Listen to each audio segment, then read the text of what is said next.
Les communautés, j'espère qu'elles participent activement à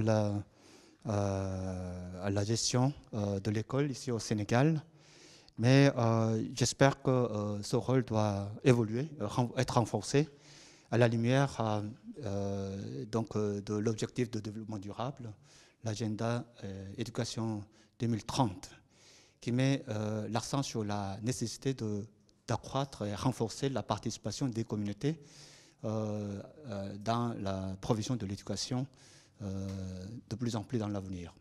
Les communautés, les parents, les familles envoient leurs enfants à l'école. Pourquoi? C'est pour qu'ils apprennent. C'est pour que l'école donne les connaissances et les compétences nécessaires pour les enfants, pour les familles et ainsi de suite. Donc, ce que je pense, c'est qu'il faut bien sûr s'intéresser à comment les écoles sont gérées, mais ce sont des conditions.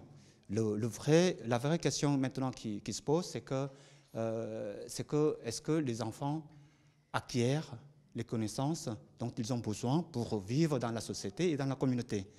Est-ce que l'école répond à ces besoins? Je crois que c'est le rôle des parents, des communautés, de voir comment les écoles fonctionnent pour transférer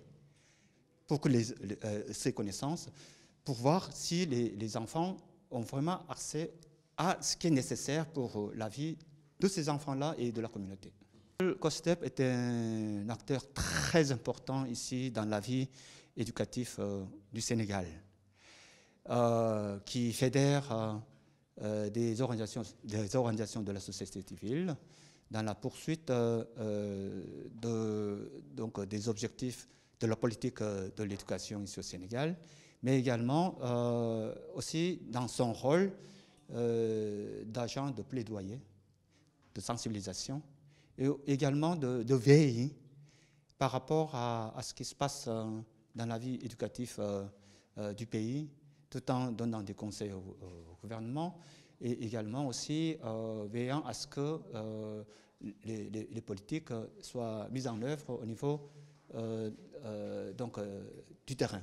Donc je crois que COSTEP joue son rôle. Bien sûr qu'elle doit renforcer son rôle, non seulement dans le sens de veiller à ce que les politiques se mettent en place, mais également à la question d'apprentissage des élèves. Est-ce que les élèves ont accès à des connaissances et des compétences de qualité qui permettront aux élèves de vivre et vivre dans la dignité et pour le développement économique et social du pays.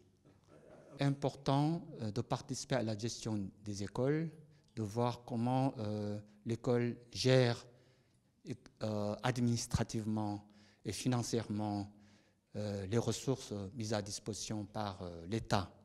De l'autre côté, j'inviterai les comités de gestion à s'intéresser davantage à la question de l'apprentissage. Est-ce que les enfants qu'ils ont confiés à l'école, pour qu'ils apprennent vraiment ce dont ils ont besoin pour vivre dans la dignité et pour le développement du pays.